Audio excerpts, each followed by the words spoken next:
Hello friends, welcome to Fantasy Medicos and welcome to the lecture series of Nursing Foundation। तो nursing foundation के इससे पहले हम लोगों ने 5 लेक्चर्स में अपलोड कर चुका हूँ और आज का लेक्चर बहुत इम्पॉर्टेंट है। आज के लेक्चर में हम लोग पढ़ेंगे मैस्लोज हायरार्की ऑफ नीड। इसको मैस्लोज हायरार्की भी बोलते हैं, हायरार्की ऑफ नीड्स। एक्चुअली में एक साइंटिस्ट थे अब्राहम मैस्लो। अब्राहम मैस्लो अमेरिकी साइंटिस्ट थे और 1940 और 1950s के बीच में ये ह्यूमन मोटिवेशन की पढ़ाई कर रहे थे। ह्यूमन मोटिवेशन मतलब इंसान किन चीज़ों से मोटिवेट होता है, प्रोत्साहित होता है कि वो और बेहतर से बेहतर काम कर सके। तो ये उस चीज़ की पढ़ाई कर रहे थे और उसके ऊपर ये सिद्धांत को समझने के लिए इन्होंने अपनी खुद की एक हायरार्की बनाई। हायरार्की मतलब होता है कि स्टेप बाय स्टेप कैसे इंसान आगे बढ़े, उसकी क्या क्या ज़रूरतें हैं, उसके हिसाब से इन्होंने एक पिरामिड तैयार किया। तो उस पिरामिड के बारे में इन्होंने बताया। अब सबसे पहली चीज़ की इनको ज़रूरत क्या थी, इन्होंने आखिर उस पिरामिड को क्यों बनाया। तो क्यों बनाया था यह समझने के लिए कि इंसानों को किन चीज़ें की ज़रूरत है और क्या चीज़ें इंसान को प्रेरित करती हैं कि वो और अच्छा से अच्छा काम करें, है ना। जैसे आप फर्स्ट क्लास में हो, जैसे आप बीएससी नर्सिंग के स्टूडेंट हो, तो आप क्लास में अच्छी परफॉर्मेंस करो, आगे चल के आपको अच्छी नौकरी मिले। ये सब चीज़ें आपकी प्रेरणा है, ये सब आपको प्रेरित करेंगे कि आगे आप और अच्छा करो। जब आप जॉब में पहुंचो तो आप और अच्छा कैसे करो, और बेहतर कैसे करो, वो आपकी प्रेरणा है। आप नौकरी अच्छे से करो ताकि आपका अच्छा घर हो, ताकि आपकी फैमिली अच्छे से रहे, तो ये आपकी प्रेरणाएं हैं। इसी तरह से हर एक इंसान का एक प्रेरणा स्रोत होता है, एक ह्यूमन मोटिवेशन होता है जिससे वो बेहतर से बेहतर काम करता है, और उसी को ही अब्राहम मैस्लो ने एक पिरामिड के अंदर इस्टेब्लिश किया। तो उस पिरामिड के बारे में हम लोग पढ़ेंगे, ठीक है। तो यहाँ पर बाकी नोट्स भी दिए हुए हैं कि मानव आवश्यकताओं को एक क्रम में समझाने के लिए इन्होंने एक पिरामिड तैयार किया और साथ ही साथ मानव व्यवहार की व्याख्या सरल और सार्वभौमिक रूप में से किया था इन्होंने। 1943 में इन्होंने अपना ये प्रस्तुत किया था मैस्लोज हायरार्की, ठीक है। अब हम एक बार इस पिरामिड को देखते हैं, ज़्यादा टाइम ना वेस्ट करते हुए, क्योंकि बाकी सब थ्योरी आप एक बार स्क्रीनशॉट लेकर के इसको पढ़ लीजिएगा तो क्लियर हो जाएगी। मैस्लो की हायरार्की थी कि सबसे पहली जो नीड होती है, एक इंसान की सबसे पहली नीड होती है उसकी फिजियोलॉजिकल नीड। रोटी, कपड़ा, मकान, हवा, पानी, सांस लेना, ये सब उसकी एक फिजियोलॉजिकल नीड है। फिजियोलॉजिकल नीड में आप देख सकते हैं क्या लिखा हुआ है, यहाँ पर मेंशन्ड है कि किसी भी पर्सन को सांस लेना अति आवश्यक है। भाई ब्रीथिंग करेगा, खाना चाहिए, पानी चाहिए, सेक्स चाहिए, स्लीप चाहिए, एक्सक्रीशन चाहिए, होम्योस्टेसिस चाहिए। नॉर्मल फिजियोलॉजिकल फिनोमिनस जो हमारी बॉडी डेली एक्टिविटीज़ में करती है, वो किसी भी पर्सन की एक फिजियोलॉजिकल नीड है। और इस दुनिया में जितने भी आदमी हैं, आप खुद से कैरी ऑन करो, सबको कंपेयर करो, तो हर एक मनुष्य की फिजियोलॉजिकल नीड होती ही होती है।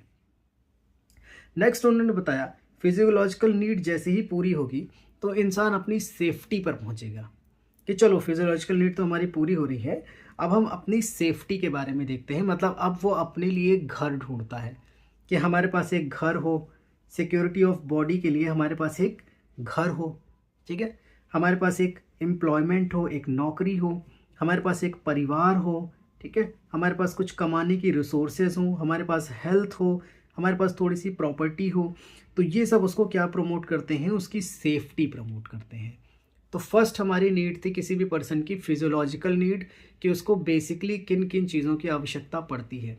और फिजियोलॉजिकल नीड के बाद उनकी नीड आती है कि अब हमें सेफ्टी चाहिए, ठीक है।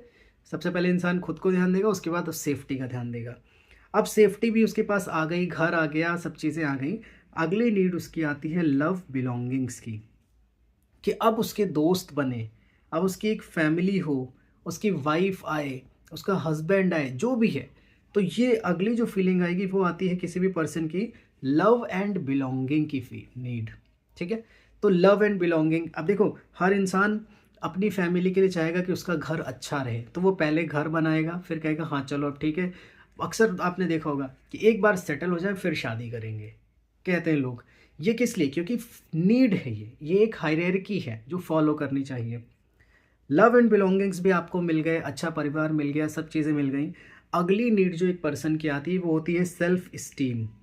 स्टीम मतलब हुआ कि यहाँ पर एक पर्सन अपने आप में सेल्फ कॉन्फिडेंस फील करेगा, कुछ अपने अचीवमेंट्स बनाएगा कि हाँ अब मेरे पास सब कुछ है, अब मैं जॉब में और बेहतर करूँ कि मैं इस चीज़ को अचीव कर पाऊँ, अब मैं और ऐसा क्या करूँ कि मैं और आगे बढ़ूँ, अब मुझे रिस्पेक्ट भी चाहिए, respect of others, respect by others, दोनों चीज़ें यहाँ पर पर्सन डिमांड करता है कि मैं दूसरों की भी रिस्पेक्ट करूँ और दूसरे मेरी रिस्पेक्ट करें। तो ये आ जाता है इस्टीम, सेल्फ इस्टीम के अंदर ये सारी चीज़ें आती हैं। ये भी हमारी अगली नीड में आता है। इसके बाद अब इस्टीम है, मतलब एक जॉब है पर्सन के पास, जॉब उसको प्रमोट कर रही है कि चलो नौकरी कर रहे हैं हम, नौकरी और अच्छी है। इस्टीम में एक और पॉइंट आएगा कि पर्सन को थोड़ा सा नौकरी में जो पैसा दिया जाता है उसको बढ़ा करके भी दिया जाए, जिसको प्रमोशंस हम लोग नाम देते हैं कि चलो प्रमोट करें, हम चीज़ों को प्रमोशन कर रहे हैं, किसी पर्सन का प्रमोशन हो रहा है, क्यों? ताकि पर्सन को काम करने का और ज़्यादा मोटिवेशन मिलता रहे। इसके बाद आता है सेल्फ एक्चुअलाइजेशन। सेल्फ एक्चुअलाइजेशन में अब पर्सन अपने एम्स तय करता है कि अब चलो यहाँ तक तो हम पहुँच गए हैं, इसके और आगे हम और क्या कर सकते हैं। एक कंपनी को हम यहाँ तक ले आए, अब हम इसके सीईओ कैसे बने, हम खुद का बिजनेस कैसे स्टार्ट करें। यानी सेल्फ एक्चुअलाइजेशन में एक पर्सन को खुद समझ आ जाता है कि हम किस लेवल पर आ चुके हैं और इसके आगे और हम क्या कर सकते हैं। तो इस पूरी एक हायरार्की को फॉलो करते हुए किसी भी पर्सन का लाइफ चार्ट ऐसा ही बनता है कि वो खुद को मोटिवेट करते करते करते करते करते करते किस लेवल से किस लेवल तक पहुंचता है। इस पूरे चार्ट को ही थोड़ा सा यहाँ पर हिंदी नोट्स में भी शो किया गया है, तो एक बार हम हिंदी में भी इनको देख लेते हैं। सबसे पहली फिजियोलॉजिकल नीड होती है जिसको हम शारीरिक आवश्यकताएं कहते हैं। इसमें मनुष्य को हवा, पानी, भोजन, कपड़ा, मकान, नींद, बुनियादी स्वास्थ्य, इन सब की आवश्यकताएं पड़ती हैं। नेक्स्ट हमारा सेफ्टी नीड्स होता है कि अब बुनियादी स्वास्थ्य आपको मिल गया है, अब आपको सुरक्षा की आवश्यकता है। सुरक्षा की आवश्यकता के लिए शारीरिक सुरक्षा, मतलब आपको खतरे से बचाव करना चाहिए, जैसे आपको एक घर होना चाहिए, है ना। उसके बाद भावनात्मक सुरक्षा भी आपको मिलनी चाहिए और साथ में आर्थिक सुरक्षा के लिए नौकरी की स्थिरता वगैरह भी आपके पास होनी चाहिए। तो सुरक्षा यहाँ पर 3 पार्ट्स में है, शारीरिक, भावनात्मक और आर्थिक। फिर आपकी अगली ज़रूरत आती है कि अब हमारे पास लव एंड बिलोंगिंग्स रहें। सुरक्षा तो आपको मिल गई है, अब इंसान प्यार, स्नेह और रिश्तों की आवश्यकता ज़रूरत पड़ती है इंसान को। जैसे इंसान के पास परिवार होना चाहिए, दोस्त होने चाहिए, रिश्तेदार होने चाहिए, समाज में उसकी स्वीकार्यता होनी चाहिए, क्योंकि मैं हमेशा समझाता हूँ health is a state of complete physical, mental and social wellbeing. ठीक है, तो स्वस्थ रहने के लिए समाज में स्वीकार्यता भी इंपॉर्टेंट है। ये सारी चीज़ें भी उसको मिल गई, तो अगली नीड आती है उसकी स्टीम नीड्स। स्टीम नीड्स मतलब जिसमें आएगा स्वमान, मतलब अपने प्रति सम्मान और दूसरों का सम्मान। यहाँ पर रिस्पेक्ट की बात आ जाती है, सेल्फ रिस्पेक्ट की बात आ जाती है। जब ये भी पूरी हो जाती है तो इंसान को आत्म मूल्य समझ में आता है, सेल्फ एक्चुअलाइजेशन। सेल्फ एक्चुअलाइजेशन में इंसान अपने पूरे सामर्थ्य को समझता है और उस हिसाब से काम करता है, अपना पूरा पोटेंशियल प्राप्त करने की कोशिश करता है। वो और ज़्यादा क्रिएटिव हो जाता है, वो अपने सपने पूरे करना चाहता है, अपने जुनून को जीना, जीवन में उद्देश्य खोजना, मैं क्या बन सकता हूँ, मैं इससे और कितना आगे जा सकता हूँ, ये सब सेल्फ एक्चुअलाइजेशन में स्टेज में चली जाती हैं चीज़ें। ठीक है, so that's all about the Maslow's hierarchy of needs. I think आपको समझ में आ गया होगा। So that's all about the video.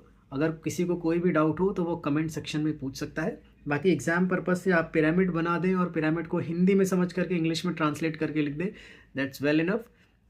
Thank you for watching the video. Thank you so much.